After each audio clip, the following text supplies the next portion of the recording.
नमस्कार, आप देख रहे हैं सिटी पोस्ट लाइव और मैं हूं आकाश प्रत्युष। केंद्रीय मंत्री गिरिराज सिंह बहुत गुस्से में दिखे। उन्होंने थानाध्यक्ष को कहा कि डूब के मर क्यों नहीं जाते, पुलिसिंग सीखनी है तो यूपी पुलिस से सीखो। सर, क्या मामला है पूरा? देखिए, ये जो मामला तो ये है कि केंद्रीय कैबिनेट मंत्री का पद कोई छोटा पद तो होता नहीं है। केंद्रीय कैबिनेट मंत्री अगर इतना बिफर गया, एक केंद्रीय कैबिनेट मंत्री अगर इतना नाराज हो गया, तो इसका मतलब सोचिए कि पुलिसिंग पर कितना बड़ा सवाल है।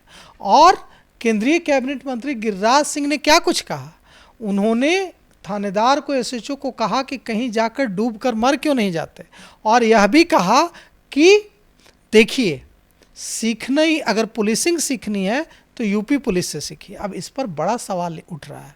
बड़ा सवाल यह है आकाश जी कि क्यों यूपी पुलिस से पुलिसिंग सीखने की सलाह दे रहे हैं गिरिराज सिंह। उत्तर प्रदेश में भारतीय जनता पार्टी का मुख्यमंत्री है, यहाँ नीतीश कुमार मुख्यमंत्री हैं, जनता दल यूनाइटेड के, और भारतीय जनता पार्टी सरकार में शामिल है। क्यों लगता है गिरिराज सिंह को कि यूपी पुलिस से पुलिसिंग सीखनी चाहिए बिहार पुलिस को? आज गिरिराज सिंह ने जिस अवतार में दिखे, उससे दिख रहा है कि सत्ताधारी दल के नेताओं को भी आभास हो रहा है कि जिस तरह से पुलिसिंग हो रही है बिहार में, उसका खामियाजा आने वाले चुनाव में जो 4-5 महीने बाद होने वाले हैं, उसमें उठाना पड़ सकता है। आप सोचिए कि क्या हालात हैं वहाँ, कि हम के नेता हैं, 20 सूत्री के सदस्य हैं राजेश कुमार। अब राकेश कुमार को वहाँ हथियार बंद राइफल के साथ गुंडे आते हैं, अपराधी आते हैं, और सभी लोगों के सामने दिन दहाड़े सैकड़ों लोगों की मौजूदगी में उठाकर ले जाते हैं अपहरण करके, और पुलिस कोई पता नहीं लगा पाती है। गोलियां चलती हैं, कोई पता नहीं चल पाता है। उनका शव मिलता है बालू में दबा हुआ, अब मुंगेर में। अब सोचिए, उसके बाद भी बात हो जाती तो कि ठीक है, पुलिस वहाँ देर से पहुँची।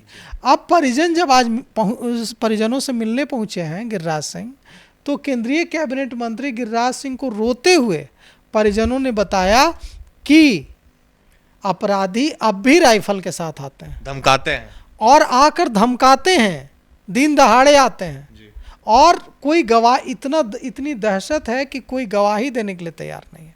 अब सोचिए कि क्या हालात है कि केंद्रीय कैबिनेट मंत्री को बता रहे हैं परिजन कि अब भी अपराधी आ रहे हैं, और वहाँ पुलिस इसीलिए बिफर पड़े, आग बबूला हो उठे गिरिराज सिंह, और उन्होंने वहाँ मौजूद बलिया के डीएसपी और एसएचओ को कहा कि आप लोगों को शर्म नहीं आती है? कहाँ रहते हैं आप लोगों को कहीं जाकर डूबकर मर क्यों नहीं जाते शर्म से आप लोग? और अगर आपको पुलिसिंग सीखनी है कि पुलिसिंग कैसे होती है, तो जाके यूपी पुलिस से जाकर सीखिए। ये एक बड़ा सवाल है।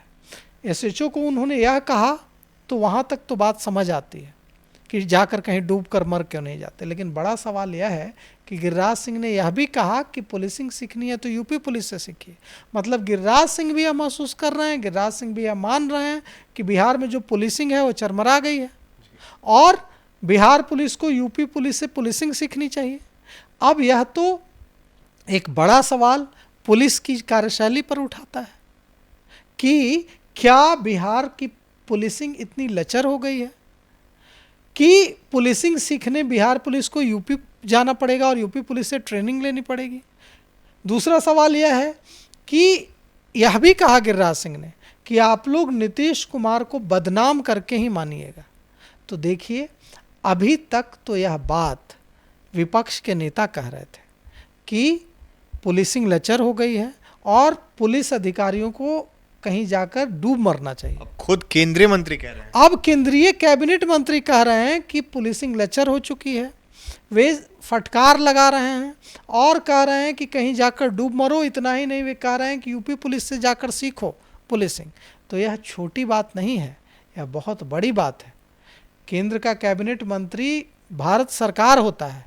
अगर वो ऐसी बात कोई कैबिनेट मंत्री कह रहा है और गिरिराज सिंह जैसा नेता कह रहा है, तो उसकी गूंज दूर तक जाएगी।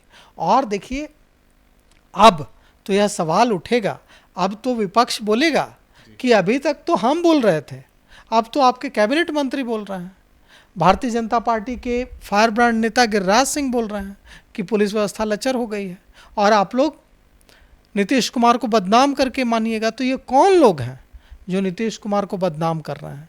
ये कौन लोग हैं जिनका मनोबल इतना बढ़ गया है कि वे लोग दिन दहाड़े सत्ताधारी दल हम है, सत्ताधारी दल के प्रखंड अध्यक्ष को उठाकर ले जाते हैं दिन दहाड़े सारे लोगों के सामने, और गोली मार कर हत्या कर उनका शव बालू में दबा मिलता है कई दिनों बाद।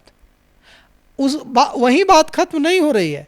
उसके बाद अब परिजन आरोप लगा रहे हैं कि अब भी अपराधी राइफल लेके आते हैं, धमकाते हैं, अब भी अपराधी राइफल लेकर आते हैं और धमकाते हैं दिन दहाड़े, और किसी की मजाल नहीं, किसी की हिम्मत नहीं कि कोई गवाही देने के लिए तैयार हो। यह आलम है, यह दहशत है।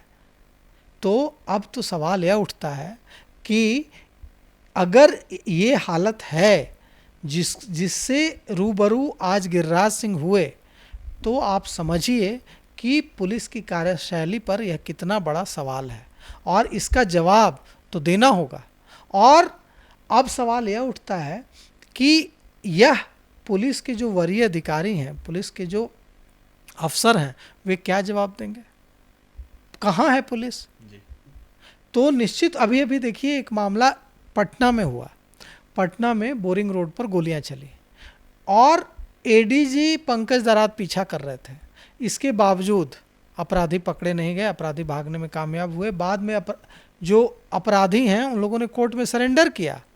पुलिस नहीं पकड़ पा रही है।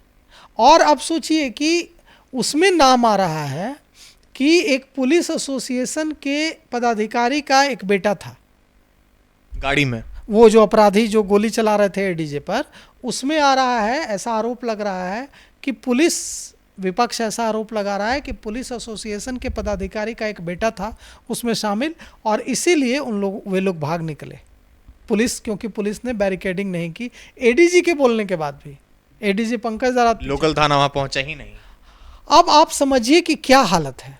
तो निश्चित रूप से जब 5 महीने बाद चुनाव है और जिस तरह से आपराधिक वारदात बढ़ रही है, और जिस तरह से कैबिनेट मंत्री गिरिराज सिंह ने आज पुलिस को चेतावनी दी है और कहा है कि आप लोग नीतीश कुमार का नाम बदनाम करके ही दम लेंगे, पुलिस को डूब मरने की सलाह दे डाली है, इससे अब पुलिस के आला अधिकारियों को इंट्रोस्पेक्ट करना पड़ेगा कि अब कैसे पुलिस की छवि सुधारी जाए और कैसे इस तरह की घटनाओं पर लगाम लगाई जाए। तो आप सुन रहे थे वरिष्ठ पत्रकार दीपक शर्मा जी को। आगे की खबरों के लिए देखते रहिए सिटी पोस्ट लाइव। धन्यवाद।